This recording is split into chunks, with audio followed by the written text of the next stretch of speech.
Halo guys, welcome back to our channel. Oke teman-teman, nah di sini kalau kita lihat tempat duduknya agak kecil, agak pendek ya maksudnya. Tapi kalau besar, memang besar, lebar dan empuk ya. Nah kalau kita duduk di sini itu agak empuk, lebih empuk daripada motor yang biasa. Nah kemudian kalau keunggulannya yang kita lihat di sini, karena motor ini sudah kita beli 2 minggu yang lalu ya. Oleh karena itu kalau kita hidupin di sini akan terlihat kilometernya yang sudah kita jalankan. Nah, di sini sudah sekitar 217 km. Sudah berapa kali? 4 kali mencas ya. Dan dalam 1 kali mencas itu sekitar 8 sampai 12 jam. Sesuai di buku panduannya itu 8 sampai 12 jam. Tapi kalau kita mencas ini sebenarnya dalam 8 jam itu masih belum tercas, masih belum full gitu. Nah, di sini indikator baterainya kalau misalnya sisa yang merah artinya ini sudah hampir habis. Ya, sudah hampir habis, dan kalau kehabisan baterai otomatis kalian harus mendorongnya.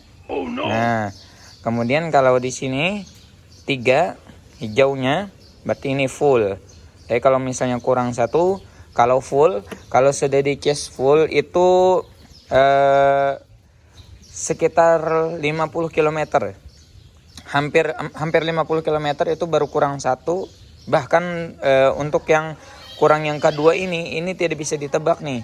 Bisa 10 km, bisa juga kurang ya. Nah, apalagi yang di sini ini tidak bisa ditebak. Kemarin kita pernah menjalankan sisa 2 baterai yang hijau ini dalam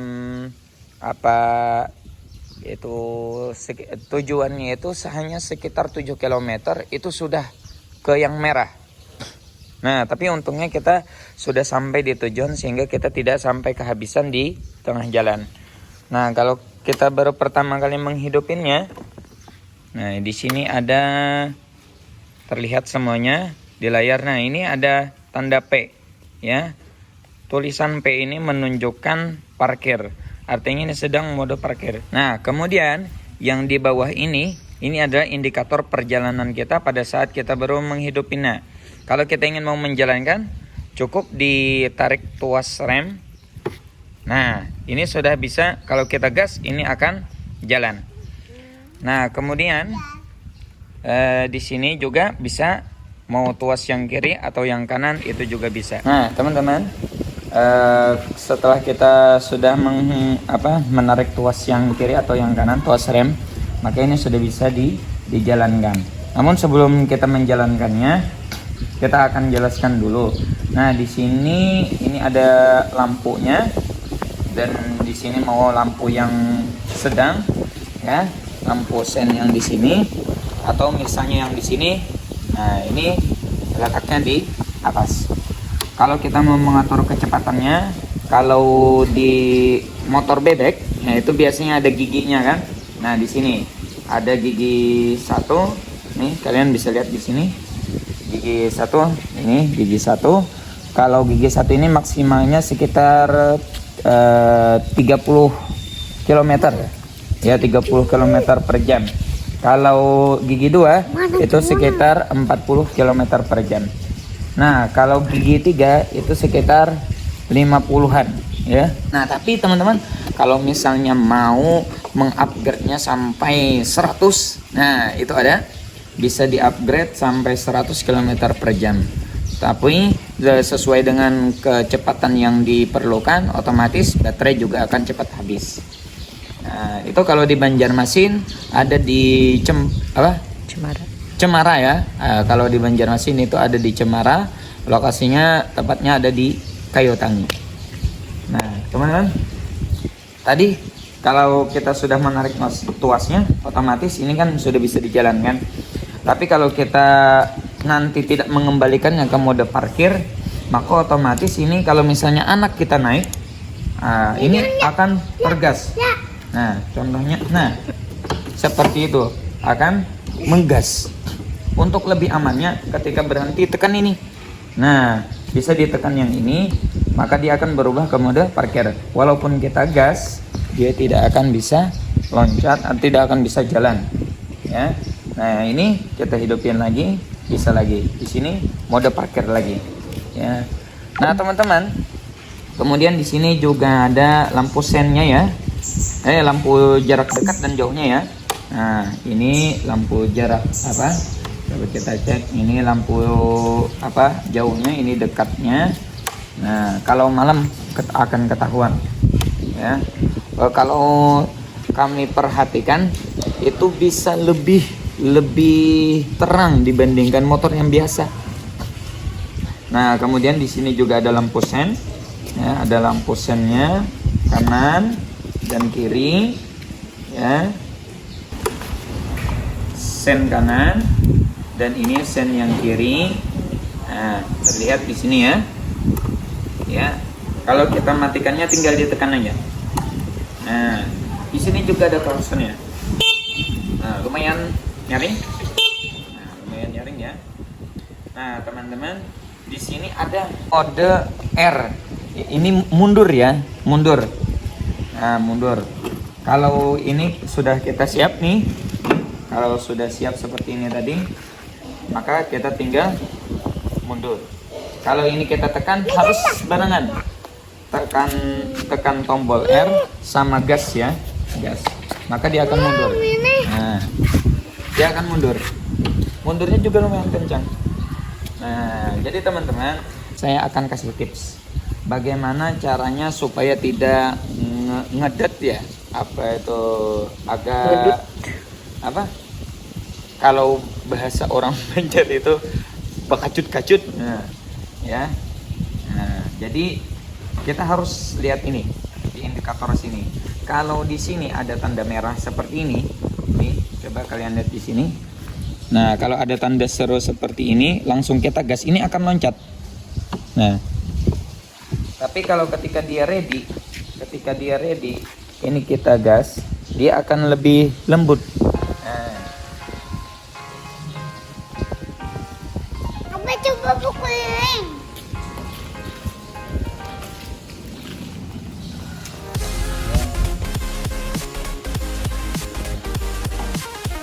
Pengguna baru motor listrik itu biasanya rada-rada rawan karena itu tadi jut.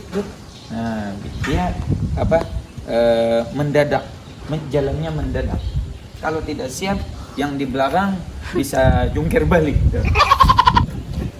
Nah, teman-teman, ini adalah tipsnya. Kalau misalnya kalian di dalam keadaan berjalan, nah di dalam keadaan berjalan lalu kalian ngerem ya, di dalam keadaan berjalan dan kalian ngerem seperti ini, ngerem langsung digas, maka dia akan tertunjuk.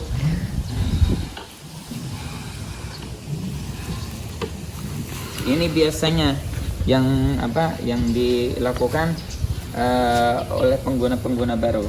Tapi kalau dia sudah mulai terbiasa, dia akan sampai ready tadi, baru di gas lagi, maka itu akan lembut. Nah, seperti ini, walau direm, dilepas dulu sekitar 1 detik, dijalankan.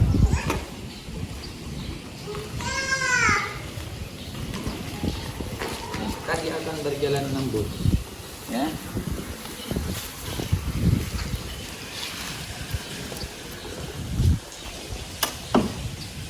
Nah, ya. Ada fitur yang lainnya. Coba kalian lihat di sini. Ini kalau misalnya kalian kehabisan baterai di dalam perjalanan kehabisan baterai, di sini ada tempat untuk mencas HP ya. Kalian bisa mencas HP-nya di sini. Tinggal dicolokkan tali USB-nya, lalu konekkan ke handphone kalian. Maka sudah akan terkoneksi, akan ngecas baterainya.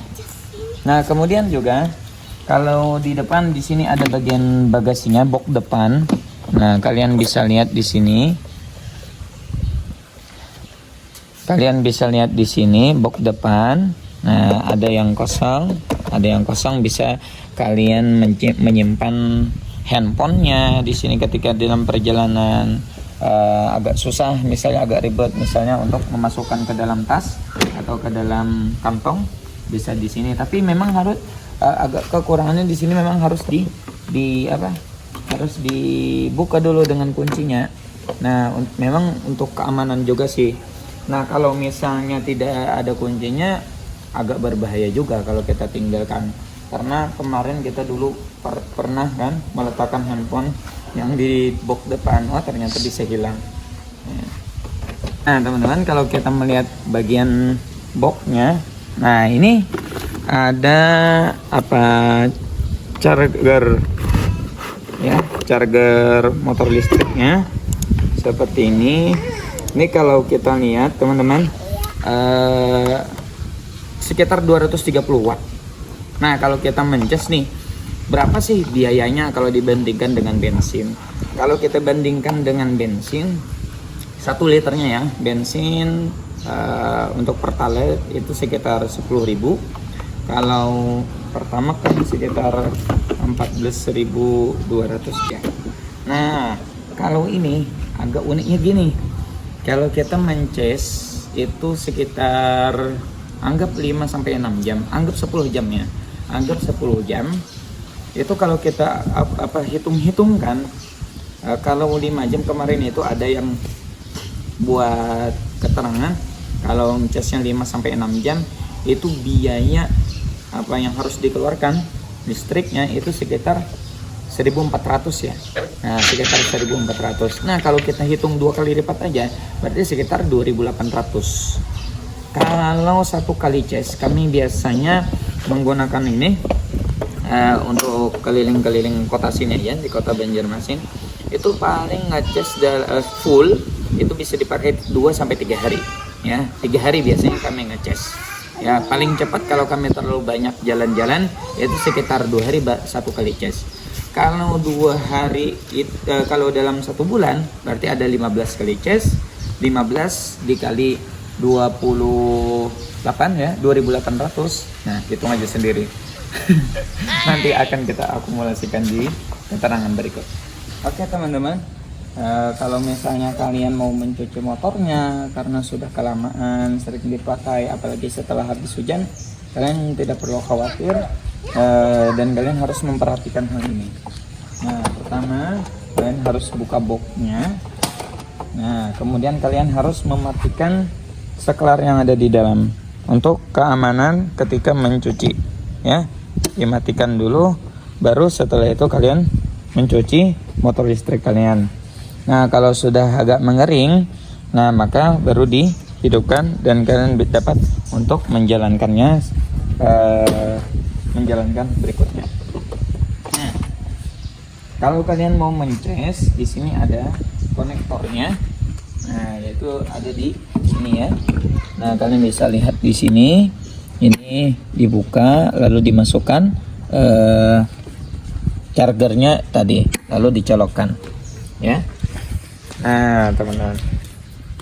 Oke, sekarang kita test drive ya.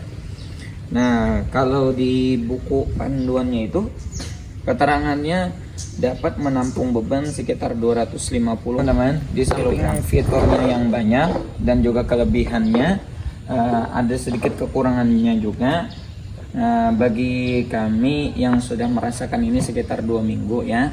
Kekurangannya apa sih?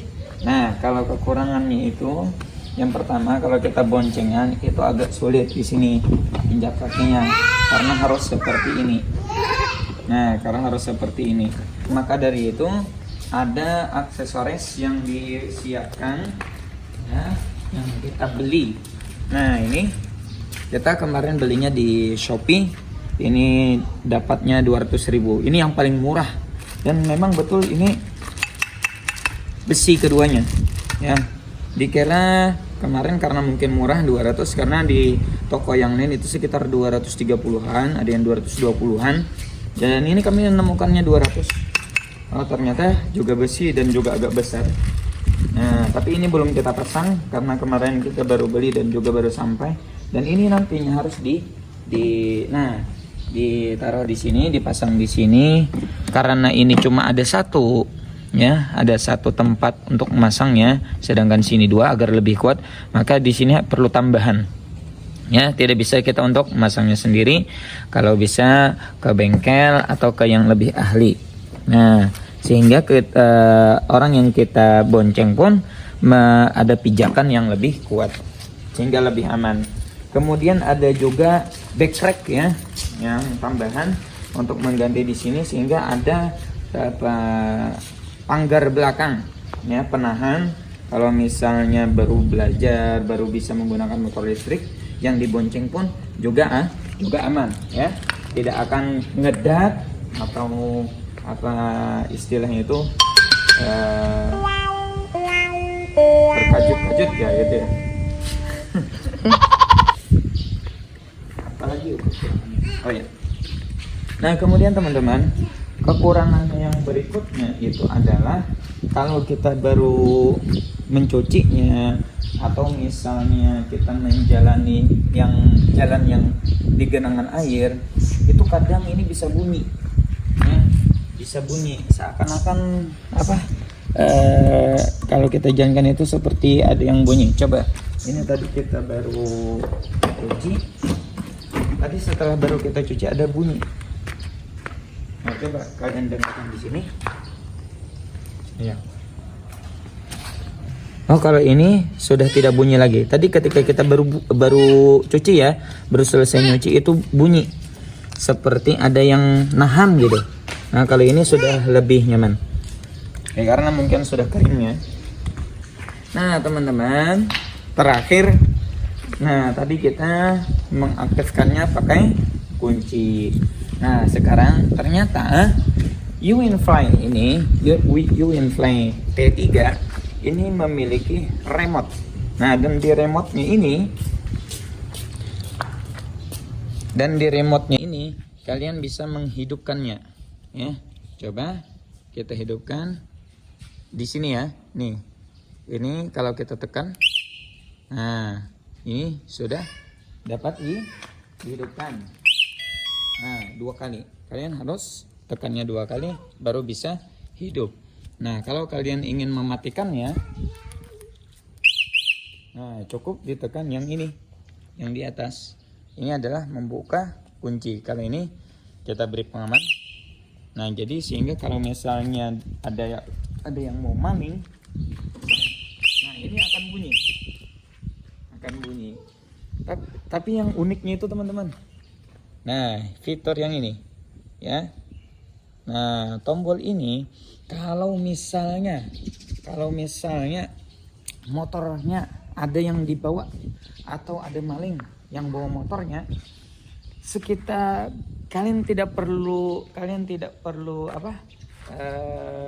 gelabakan, kalian tidak perlu gelisah, tidak perlu khawatir.